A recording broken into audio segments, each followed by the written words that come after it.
Hi hello ನಮಸ್ಕಾರ. ನಾನು ನಿಮ್ಮ ಶಮಂತ್. ಕನ್ನಡದ ಸ್ಮಾರ್ಟ್ ಟ್ರೇಡರ್ಸ್ಗೆ ಸ್ಮಾರ್ಟ್ ಗುರುಗೆ ಸ್ವಾಗತ.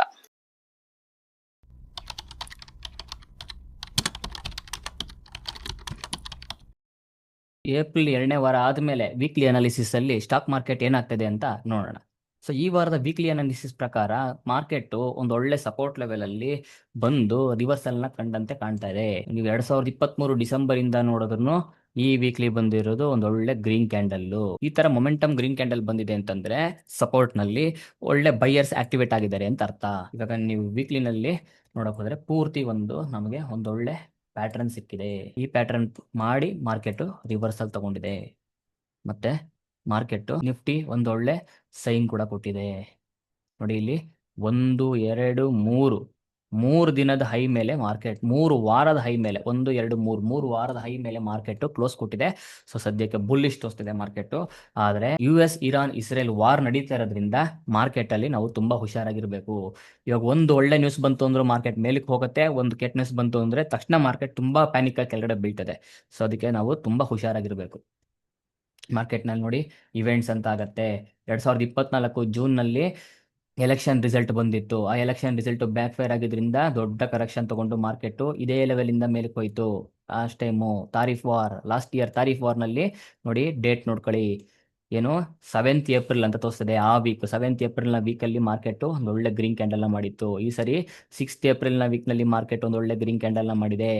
ಲಾಸ್ಟ್ ಟೈಮು ತಾರೀಫ್ ವಾರ್ ಆಗ್ತಿದ್ದಂಗೆನೆ ಮಾರ್ಕೆಟ್ ಮೇಲಕ್ಕೆ ಹೋಯ್ತು. ಈ ಸರಿ US ಇರಾನ್ ಇಸ್ರೇಲ್ ವಾರ್ ನಡೀತದೆ. ಈ ಸರಿ ಕೂಡ ಮಾರ್ಕೆಟ್ ಸೇಮ್ ಅದೇ ಪ್ಲೇಸ್ ಅಲ್ಲಿ ಆಲ್ಮೋಸ್ಟ್ ಅದೇ ಸಪೋರ್ಟ್ ಲೆವೆಲ್ ಅಲ್ಲಿ.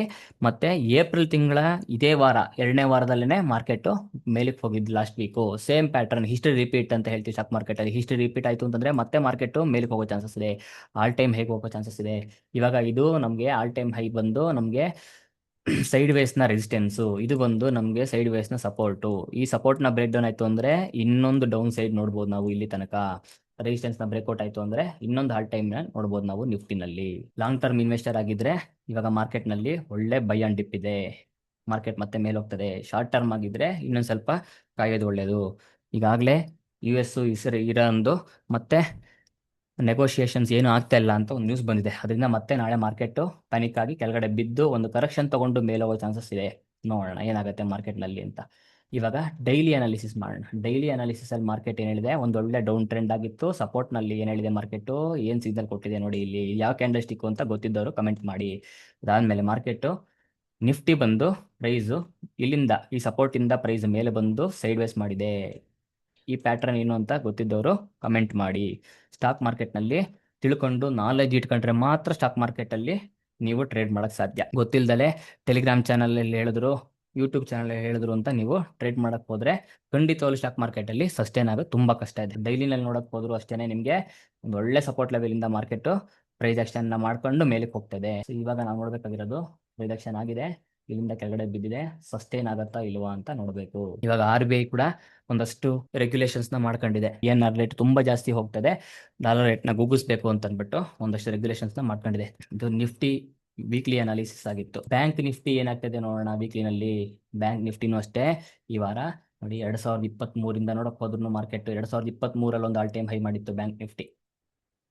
2023 ಆಲ್ ಟೈಮ್ ಹೈನ 2024 ಬ್ರೇಕ್ಔಟ್ ಮಾಡಿತ್ತು. 24 25 ಬ್ರೇಕ್ಔಟ್ ಮಾಡಿತ್ತು. 25 26 ಬ್ರೇಕ್ಔಟ್ ಮಾಡಿತ್ತು. ಸೊ ಪ್ರತಿ ವರ್ಷನೂ ಬ್ಯಾಂಕ್ ನಿಫ್ಟಿ ಆಲ್ ಟೈಮ್ ಹೈನ ಮಾಡ್ಕೊಂಡು ಹೋಗ್ತದೆ. ಈ ವರ್ಷನೂ ಏನಕ್ಕೆ ಆಲ್ ಟೈಮ್ ಹೈನ ಬ್ರೇಕ್ಔಟ್ ಮಾಡಿ ಮೇಲಕ್ಕೆ ಹೋಗಿದೆ ಅಂತಂದ್ರೆ ಕಾರಣ ಬಂದು ಬ್ಯಾಂಕಿಂಗ್ ಸೆಕ್ಟರ್ ಬುಲ್ಲಿಶ್ ಇತ್ತು.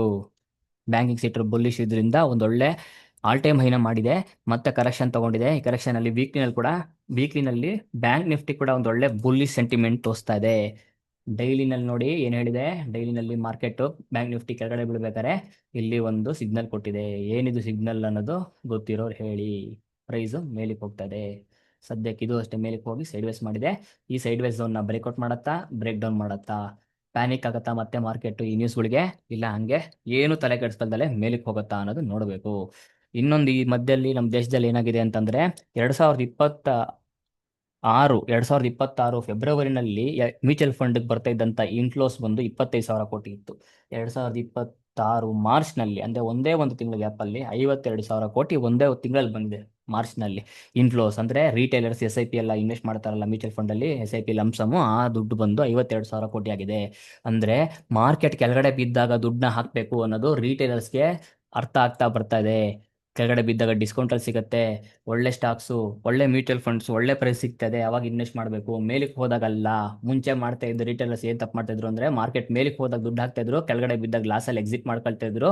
ಇಲ್ಲಾಂದ್ರೆ ಅಲ್ಲಿಂದ ಬಿದ್ದು ಮತ್ತೆ ವಾಪಸ್ ಬಂದ್ರು ಏನೂ ಲಾಭ ತಗೊಳ್ದರೆ ಕಾಸ್ಟಲ್ಲಿ ಎಕ್ಸಿಟ್ ಮಾಡ್ಕೊಳ್ತಾ ಇದ್ರು. ಇವಾಗ ರಿಟೇಲರ್ಸ್ಗೆ ಬರ್ತಾ ಬರ್ತಾ ಅವೇರ್ನೆಸ್ ಜಾಸ್ತಿ ಆಗ್ತಾ ಇರೋದ್ರಿಂದ ಸ್ಟಾಕ್ ಮಾರ್ಕೆಟಲ್ಲಿ ಏನು ಅರ್ಥ ಆಗ್ತದೆ ಅಂದರೆ ಮಾರ್ಕೆಟ್ ಕೆಳಗಡೆ ಬಿದ್ದಾಗ ದುಡ್ಡು ಹಾಕಬೇಕು, ಮೇಲ್ಗಡೆ ಬಂದಾಗ ಪ್ರಾಫಿಟ್ನ ನೋಡಬೇಕು, ಇಲ್ಲ ಪ್ರಾಫಿಟ್ನ ಬುಕ್ ಮಾಡ್ಕೋಬೇಕು ಅನ್ನೋದು ಅರ್ಥ ಆಗ್ತದೆ. ಸೊ ಇದು ನಮಗೆ FII ನಮ್ಮ ದೇಶನ ಬಿಟ್ಟೋದ್ರು DIIಗಳು ನಮ್ಮ ದೇಶದ ಸ್ಟಾಕ್ ಮಾರ್ಕೆಟ್ನ ಮೇಲಕ್ಕೆತ್ತುವಂಥ ತಾಕತ್ತಿದೆ ಅಂತ ತೋರಿಸ್ತಾ ಇದ್ದಾರೆ. ಇವಾಗ ಸಿಲ್ವರ್ನಲ್ಲಿ ಏನಾಗಿದೆ ನೋಡೋಣ. ಸಿಲ್ವರ್ ಅಷ್ಟೇ ನೋಡಿ, 2025 ಏಪ್ರಿಲ್ನ ಲೋ ಬಂದು 2025 ಏಪ್ರಿಲ್ ಅಂತೆಲ್ಲ ಹೋದ ವರ್ಷದ ಲೋ ಬಂದು ಸಿಲ್ವರ್ನಲ್ಲಿ 87 ರುಪೀಸ್ ಪರ್ ಗ್ರಾಮ್ ಇತ್ತು. 87 ರುಪೀಸ್ ಪರ್ ಗ್ರಾಮಿಂದ 420 ರುಪೀಸ್ ಪರ್ ಗ್ರಾಮ್ಗೆ ಹೋಗಿದೆ. ಇವಾಗ ನಾನು ತೋರಿಸ್ತಾ ಇರೋದು ನಿಮಗೆ ಸಿಲ್ವರ್ ಫ್ಯೂಚರ್ಸು. ಫಿಸಿಕಲ್ ಸಿಲ್ವರ್ಗೂ ಮತ್ತು ಈ ಸಿಲ್ವರ್ ಫ್ಯೂಚರ್ಸ್ಗೂ 10 ರೂಪಾಯಿ 20 ರೂಪಾಯಿ ಡಿಫರೆನ್ಸ್ ಇರುತ್ತೆ ಮ್ಯಾಕ್ಸಿಮಮ್ ಅಂತಂದರೆ. ಆಲ್ಮೋಸ್ಟ್ ಅಷ್ಟೇ ಪರ್ಸೆಂಟೇಜ್ ರಿಟರ್ನು ಫಿಸಿಕಲ್ ಸಿಲ್ವರ್ ಕೂಡ ನಿಮಗೆ ಕೊಟ್ಟಿದೆ. ಅಂದರೆ ಬರೀ 8ರಿಂದ 9 ತಿಂಗಳಲ್ಲಿ 385% ರಿಟರ್ನ್ ಕೊಟ್ಟಿದೆ ಸಿಲ್ವರ್. ಸೊ ಇಲ್ಲಿ ಈ ಪ್ರೈಸಲ್ಲಿ ಯಾರು ಬೈ ಮಾಡಿದ್ರು, ಇಲ್ಲಿ ಮೇಲಕ್ಕೆ ಹೋಗ್ಬೇಕಾದ್ರೆ ಇಲ್ಲಿ ಯಾರು ಬೈ ಮಾಡಿದ್ರು, ಇಲ್ಲಿ ಯಾರು ಬೈ ಮಾಡಿರ್ತಾರೆ, ಇಲ್ಲಿ ಯಾರು ಬೈ ಮಾಡಿರ್ತಾರೆ, ಅವರೆಲ್ಲರಿಗೂ ಒಂದು ಒಳ್ಳೆ ಪ್ರಾಫಿಟ್ ಬಂದಿದೆ. ಆ ಪ್ರಾಫಿಟ್ನ ಬುಕ್ ಮಾಡ್ಕೊಂಡಿದ್ದಾರೆ ದೊಡ್ಡ ದೊಡ್ಡ ಇನ್ವೆಸ್ಟರ್ಸು. ಅವರು ಪ್ರಾಫಿಟ್ನ ಬುಕ್ ಮಾಡ್ಕೊಂಡಿದ್ದರಿಂದನೇ ಸಿಲ್ವರ್ನಲ್ಲಿ ನಾವಿಲ್ಲಿ 50% ಅಷ್ಟು ಕರೆಕ್ಷನ್ನ ನೋಡಿದ್ದೀವಿ. 50% ಕರೆಕ್ಷನ್ ಆಗಿದೆ. ಈಗ ಮತ್ತೆ ಸಿಲ್ವರ್ ಒಂದು ಒಳ್ಳೆ ಸಪೋರ್ಟ್ ಝೋನ್ನಲ್ಲಿದೆ. ಆ ಸಪೋರ್ಟ್ ಝೋನು ಮತ್ತೆ ಇಲ್ಲೊಂದು ಮೇಲ್ಗಡೆ ಒಂದು ರೆಸಿಸ್ಟೆನ್ಸ್ ಮಾಡ್ಕೊಂಡು ಇದು ನಮಗೆ ಸೈಡ್ ವೇಸ್ ಥರ ಕಾಣ್ತಾ ಇದೆ. ಇವಾಗ ಈ ಸೈಡ್ ವೇಸ್ ಝೋನ್ನ ಬ್ರೇಕ್ಔಟ್ ಆಯಿತು ಅಂದರೆ ಇನ್ನೊಂದು ರ್ಯಾಲಿ ಆಗುತ್ತೆ, ಮತ್ತೆ ಬ್ರೇಕ್ ಡೌನ್ ಆಯಿತು ಅಂತಂದರೆ ನಾವು ಇನ್ನೂ ಕೆಳಗಡೆ ನೋಡುವಂಥ ಚಾನ್ಸಸ್ ಇದೆ. ಸಿಲ್ವರ್ ಸಪೋರ್ಟ್ನ ಇನ್ನೂ ಕೆಳಗಡೆ ಸಿಲ್ವರ್ ಇನ್ನೂ ಬೀಳುವಂಥ ಚಾನ್ಸಸ್ ಕೂಡ ಇದೆ. ಆದರೆ ಸದ್ಯದ ಮಟ್ಟಿಗೆ ಇವಾಗ ವಾರ ಎಲ್ಲ ಆಗ್ತಾ ಇರೋದ್ರಿಂದ, ವಾರ ಆಗ್ತಾ ಇರೋ ಟೈಮಲ್ಲಿ ಸ್ಟಾಕ್ ಮಾರ್ಕೆಟ್ ಕೆಳಗಡೆ ಬೀಳ್ತಾ ಇರೋ ಟೈಮಲ್ಲಿ ಗೋಲ್ಡ್ನ ನಾವು ಸೇಫ್ ಹೇವನ್ ಅಂತೀವಿ. ಸಿಲ್ವರು ಗೋಲ್ಡ್ಗಿನ ಜಾಸ್ತಿ ವೋಲಟಾಲಿಟಿ ಇರುತ್ತೆ. ಯಾರು ಜಾಸ್ತಿ ವೋಲಟಾಲಿಟಿ ನೋಡೋಕೆ ರೆಡಿ ಇಲ್ಲ, ರಿಸ್ಕ್ ಜಾಸ್ತಿ ತೊಗೊಳಕ್ಕೆ ರೆಡಿ ಇಲ್ಲ, ರಿವಾರ್ಡ್ ಕಮ್ಮಿ ಬಂದರೂ ಪರವಾಗಿಲ್ಲ ಅಂತೀರಾ, ಅವ್ರುಗಳು ಗೋಲ್ಡಲ್ಲಿ ಇನ್ವೆಸ್ಟ್ ಮಾಡಿ. ಇಲ್ಲ ನಾನು ರಿಸ್ಕ್ ತೊಗೊಳಕ್ಕೆ ರೆಡಿ ಇದ್ದೀನಿ, ವೋಲಟಾಲಿಟಿ ನೋಡೋಕೆ ರೆಡಿ ಇದ್ದೀನಿ, ನಂಗೆ ರಿವಾರ್ಡ್ ಕೂಡ ಜಾಸ್ತಿ ಬೇಕು ಅಂತಂದರೆ ನೀವು ಸಿಲ್ವರ್ನಲ್ಲಿ ಇನ್ವೆಸ್ಟ್ ಮಾಡೋದಕ್ಕೆ ರೆಡಿ ಮಾಡ್ಕೊಳ್ಳಿ. ಸಿಲ್ವರ್ ಕೂಡ ಇನ್ನೊಂದು ರ್ಯಾಲಿಗೆ ರೆಡಿ ಆಗ್ತಾ ಇರೋ ಥರ ಕಾಣ್ತಾ ಇದೆ. ನಾವಿಲ್ಲಿ ಯಾವುದೇ ರೀತಿ ಬೈ ಆರ್ ಸೆಲ್ ರೆಕಮೆಂಡೇಶನ್ ಮಾಡ್ತಿಲ್ಲ, ಜಸ್ಟ್ ಅನಾಲಿಸಿಸ್ನ ಹೇಳ್ತಾ ಇದ್ದೀವಿ. ಏನೂ ಗೊತ್ತಿಲ್ದಲೆ ಎಲ್ಲಿ ಬೈ ಮಾಡಬೇಕು ಎಲ್ಲಿ ಸೆಲ್ ಮಾಡಬೇಕು ಅಂತ ಗೊತ್ತಿಲ್ದಲೆ ಇದ್ದರೆ ತುಂಬ ಕಷ್ಟ ಆಗುತ್ತೆ. ಏನಕ್ಕೆ ಅಂತಂದರೆ ನೋಡಿ, ಇಲ್ಲಿ ರೀಸೆಂಟಾಗಿ ಆಗಿರೋದು ಇದು 2026 ಜನವರಿ 29ನೇ ತಾರೀಕು 420 ರೂಪಾಯಿಲಿ ಇದ್ದಂಥ ಸಿಲ್ವರು ಜಸ್ಟ್ 1 ವೀಕ್ 2 ವೀಕ್ಸಲ್ಲೇ ನಿಮಗೆ 50% ಕೆಳಗಡೆ ಬಿದ್ದೋಯ್ತು. 400 ರೂಪಾಯಿಂದ 225 ರೂಪಾಯಿಗೆ ಜಸ್ಟ್ 3 ಡೇಸ್ 4 ಡೇಸಲ್ಲಿ ಬಿದ್ದಿದೆ. ಸೊ 50% ಕರೆಕ್ಷನ್ ತೊಗೊಂಡಿದೆ. ಇಲ್ಲಿ ಯಾರ್ಯಾರು ರೀಸೆಂಟಾಗಿ ಹೋಗಿ 300, 350, 400 ರೂಪಾಯಿ ಇರ್ಬೇಕಾದ್ರೆ ತೊಗೊಂಡಿದ್ದಾರೆ, ಅವ್ರು ಇನ್ನೂ ಲಾಸಲ್ಲಿ ಕೂತಿದ್ದಾರೆ. ಅವ್ರಿಗೆ ಇನ್ನೂ ಯಾವಾಗ ಮೇಲ್ ಬರುತ್ತೆ ಅನ್ನೋದು ಗೊತ್ತಿಲ್ಲ. ಅದಕ್ಕೇ ನೀವು ಫಿಸಿಕಲ್ ಸಿಲ್ವರ್ ಆದರೂ ತೊಗೊಳ್ಳಿ, ಗೋಲ್ಡ್ ಸಿಲ್ವರ್ ETF ಸ್ಟಾಕ್ ಮಾರ್ಕೆಟಲ್ಲಾದರೂ ಇನ್ವೆಸ್ಟ್ ಮಾಡಿ. ನೀವು ಹೇಗೆ ಇನ್ವೆಸ್ಟ್ ಮಾಡಿದ್ರು ಎಲ್ಲಿ ಇನ್ವೆಸ್ಟ್ ಮಾಡಬೇಕು, ಯಾವಾಗ ಇನ್ವೆಸ್ಟ್ಮೆಂಟ್ನ ತೆಗಿಬೇಕು, ಅಂದರೆ ಪ್ರಾಫಿಟ್ನ ಬುಕ್ ಮಾಡ್ಕೋಬೇಕು ಅನ್ನೋದನ್ನ ತಿಳ್ಕೊಂಡು ಇನ್ವೆಸ್ಟ್ ಮಾಡಿ. ತಿಳಿದಲ್ಲೇ ಇನ್ವೆಸ್ಟ್ ಮಾಡಕ್ಕೆ ಹೋದ್ರೆ ಸ್ಟಾಕ್ ಮಾರ್ಕೆಟಲ್ಲಿ ಖಂಡಿತ ದುಡ್ಡನ್ನ ಮಾಡೋಕ್ಕೆ ಸಾಧ್ಯ ಇಲ್ಲ.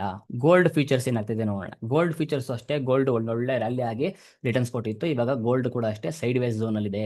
ಈ ಸೈಡ್ ವೇಸ್ ಝೋನ್ನ ಬ್ರೇಕ್ಔಟ್ ಆಯಿತು ಅಂತಂದರೆ ಮತ್ತೆ ಆಲ್ ಟೈಮ್ ಹೈನ ಮಾಡ್ಕೊಂಡು 1,60,000 ರೂಪಾಯಿ ಏನೋ ಟಚ್ ಆಗಿತ್ತು, 1,60,000, 1,80,000 ಟಚ್ ಆಗಿತ್ತು, ಅದು ಪ್ರೈಸ್ ಬರುತ್ತೆ. ಬ್ರೇಕ್ ಡೌನ್ ಮಾಡ್ತು ಅಂತಂದರೆ ಇನ್ನೊಂದು ಸಪೋರ್ಟ್ ಝೋನ್ ಅಂದರೆ ಇನ್ನೂ ಸ್ವಲ್ಪ ಕೆಳಗಡೆ ಬೀಳಕ್ಕೆ ಅನಿಸಿರುತ್ತೆ. ಸದ್ಯಕ್ಕೆ ಪ್ರೈಸ್ ಇದಾಗಿರ್ಬೋದು, ಗೋಲ್ಡ್ ಸಿಲ್ವರ್ ಎರಡೂ ಏನೂ ಮಾಡ್ತಿಲ್ಲ, ಮೇಲಕ್ಕೂ ಹೋಗ್ತಿಲ್ಲ, ಕೆಳಗೂ ಬೀಳ್ತಿಲ್ಲ. ಆ ಸಾಧ್ಯತೆ ಅಂದರೆ ಈ ಸಸ್ಟೈನಬಿಲಿಟಿ ಆಗೋದು, ಸಸ್ಟೈನ್ ಆಗೋವಂಥ ಚಾನ್ಸಸ್ಸು ಇನ್ನೂ 1 ವಾರ 2 ವಾರ ಕಂಟಿನ್ಯೂ ಆಗೋ ಚಾನ್ಸಸ್ ಇದೆ. ಎಲ್ಲಿವರೆಗೂ ಅಂತಂದರೆ ಈ ಲೆವೆಲ್ಗಳನ್ನ ಬ್ರೇಕ್ಔಟ್ ಆಗೋ ತನಕ. ಗೋಲ್ಡ್ ಬಂದು ಈ ಆಲ್ ಟೈಮ್ ಹೈನ ಬ್ರೇಕ್ಔಟ್ ಮಾಡ್ತು ಅಂದರೆ ನೆಕ್ಸ್ಟ್ ಹೈ ಬಂದು 2 ಲಕ್ಷ, ಅಂದರೆ 10 ಗ್ರಾಮ್ಗೆ 2 ಲಕ್ಷ ರೂಪಾಯಿ ಚಿನ್ನ ಟಚ್ ಆಗುವಂಥ ಸಾಧ್ಯತೆಗಳು ಜಾಸ್ತಿ ಇದೆ. ಇವಾಗ ವಾರ್ ಸಿನಾರಿಯೋ ಇರೋದ್ರಿಂದ ವಾರು ಮತ್ತು ಸ್ಟಾಕ್ ಮಾರ್ಕೆಟ್ ವಾರ್ ಆಗ್ತಾ ಇರ್ಬೇಕಾದ್ರೆ ಸ್ಟಾಕ್ ಮಾರ್ಕೆಟ್ ಕೆಳಗಡೆ ಬೀಳ್ತಾ ಇರ್ಬೇಕಾದ್ರೆ ಗೋಲ್ಡ್ ಮೇಲಕ್ಕೆ ಏರಬೇಕಾಗಿತ್ತು. ಆದರೆ ಗೋಲ್ಡ್ ಮೇಲಕ್ಕೆ ಏರ್ತಿಲ್ಲ. ಏನಕ್ಕೆ ಅಂತಂದರೆ ಕ್ರೂಡ್ ಆಯಿಲ್ ಮತ್ತು ಡಾಲರ್ ಪ್ರೈಸ್ ಜಾಸ್ತಿ ಆಗ್ತಾ ಇರೋದ್ರಿಂದ. ಇವಾಗ ರೀಸೆಂಟಾಗಿ 1 ವಾರ ಲಾಸ್ಟ್ ವೀಕಲ್ಲಿ ಕ್ರೂಡ್ ಆಯಿಲ್ ಪ್ರೈಸ್ ಕೂಡ ಬೀಳ್ತದೆ.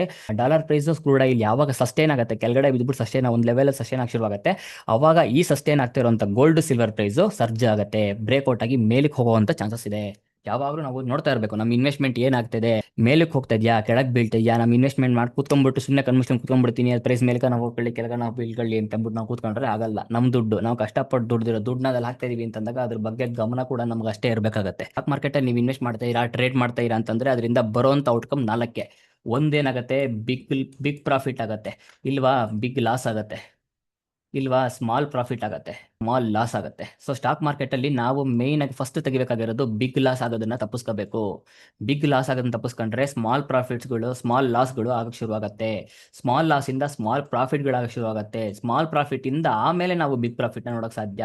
ಒಂದೇ ಸರಿ ಸ್ಟಾಕ್ ಮಾರ್ಕೆಟ್ಗೆ ಬರ್ತೀನಿ, 10 ಲಕ್ಷ 20 ಲಕ್ಷ ಹಾಕ್ತೀನಿ, ಒಂದೇ ಸರಿ ದುಡ್ಡನ್ನ ಡಬಲ್ ಮಾಡ್ತೀನಿ, ಅದನ್ನ ಎಕ್ಸಿಟ್ ಮಾಡ್ಕೊಂಡ್ಬಿಡ್ತೀನಿ ಅಂದರೆ ಖಂಡಿತ ಸಾಧ್ಯ ಇಲ್ಲ. ಸ್ಟಾಕ್ ಮಾರ್ಕೆಟಲ್ಲಿ ನಾವು ಇನ್ವೆಸ್ಟ್ ಮಾಡೋಕ್ಕಿಂತ ಮುಂಚೆ ಯಾಕೆ ಇನ್ವೆಸ್ಟ್ ಮಾಡ್ತಾ ಇದ್ದೀವಿ, ಎಲ್ಲಿ ಇನ್ವೆಸ್ಟ್ ಮಾಡ್ತಾ ಇದೀವಿ, ಯಾವಾಗ ಇನ್ವೆಸ್ಟ್ ಮಾಡ್ತಾ ಇದೀವಿ ಅನ್ನೋದನ್ನ ತಿಳ್ಕೊಂಡಿರ್ಬೇಕು.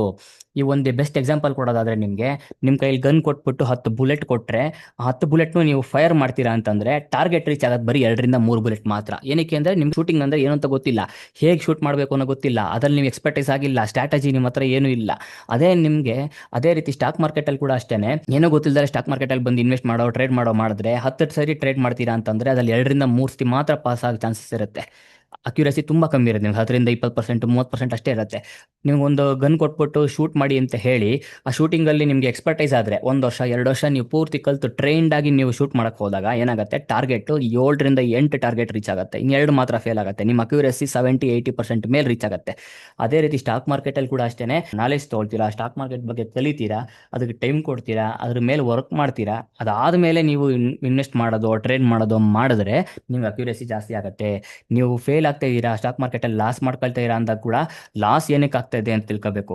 ಪ್ರಾಫಿಟ್ ಆಯಿತು ಅಂದರೆ ಪ್ರಾಫಿಟ್ ಮಾಡಿದ್ರಿಂದ ನೀವು ಏನು ಸರಿ ಮಾಡಿದ್ರಿ ಅದರಿಂದ ಪ್ರಾಫಿಟ್ ಏನಕ್ಕೆ ಆಯಿತು ಅನ್ನೋ ಕೂಡ ನೀವು ನೋಟ್ ಮಾಡಿ ಇಟ್ಕೋಬೇಕು. ಅವಾಗಲೇ ಸ್ಟಾಕ್ ಮಾರ್ಕೆಟಲ್ಲಿ ಸಸ್ಟೈನ್ ಆಗಕ್ಕೆ ಸಾಧ್ಯ.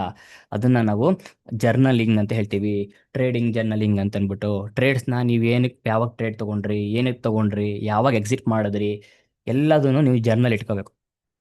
ಅವಾಗ ಸ್ಟಾಕ್ ಮಾರ್ಕೆಟಲ್ಲಿ ಸಸ್ಟೈನ್ ಆಗಕ್ಕೆ ಸಾಧ್ಯ ಆಗುತ್ತೆ. ಸ್ಟಾಕ್ ಮಾರ್ಕೆಟಲ್ಲಿ ಉಳ್ಕೊಳ್ಳೋದೇ ಕಷ್ಟ. 3-4 ವರ್ಷ ಆದಮೇಲೆ ಸ್ಟಾಕ್ ಮಾರ್ಕೆಟಲ್ಲಿ ಬರಬಾರ್ದಾಗಿ ಏನು ಕ್ಯಾಪಿಟಲ್ ಇಟ್ಕೊಳ್ದಲೆ ಮನೆ ಮಠ ಮಾರ್ಕೊಂಡಿರೋರು ಕೂಡ ಇದ್ದಾರೆ. ಹಂಗೆ ಅದೇ ರೀತಿ ಏನೂ ಇಲ್ದಲೆ ಸ್ಟಾಕ್ ಮಾರ್ಕೆಟಿಗೆ ಬಂದವರು ಶ್ರೀಮಂತರಾಗಿ ಕೋಟಿ ಕೋಟಿ ಸಂಪಾದನೆ ಮಾಡಿದವರು ಇದ್ದಾರೆ.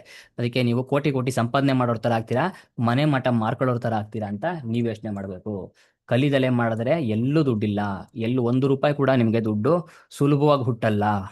ಸ್ಟಾಕ್ ಮಾರ್ಕೆಟಲ್ಲಿ ಕೂಡ ಸುಲಭ ಹುಟ್ಟಲ್ಲ. ಅದೇ ಕಲ್ತ್ಕೊಂಡು ಮಾಡಿದ್ರೆ, ಕಲಿತು ಅದ್ರಲ್ಲಿ ನೀವು ಟ್ರೈನ್ಡ್ ಆಗಿ ಸ್ಟ್ರಾಟಜಿ, ನಾಲೆಜ್, ಕನ್ಸಿಸ್ಟೆನ್ಸಿಯಿಂದ ಮಾಡ್ಕೊಂಡು ಹೋದ್ರೆ ಒಂದೊಂದು ರೂಪಾಯಿನೂ ಕೂಡ್ಕೊಂಡು ಸ್ಟಾಕ್ ಮಾರ್ಕೆಟಲ್ಲಿ ಇನ್ವೆಸ್ಟ್ ಮಾಡಿ ಮತ್ತೆ ಅದರಿಂದ ದುಡ್ಡನ್ನ ತೆಗೆಯುವಂಥ ಕಲೆನ ಕಲ್ತ್ಕೊಂಡ್ಬಿಟ್ರೆ ಇವತ್ತಲ್ಲ ನಾಳೆ ಶ್ರೀಮಂತರಾಗ್ತೀರಾ.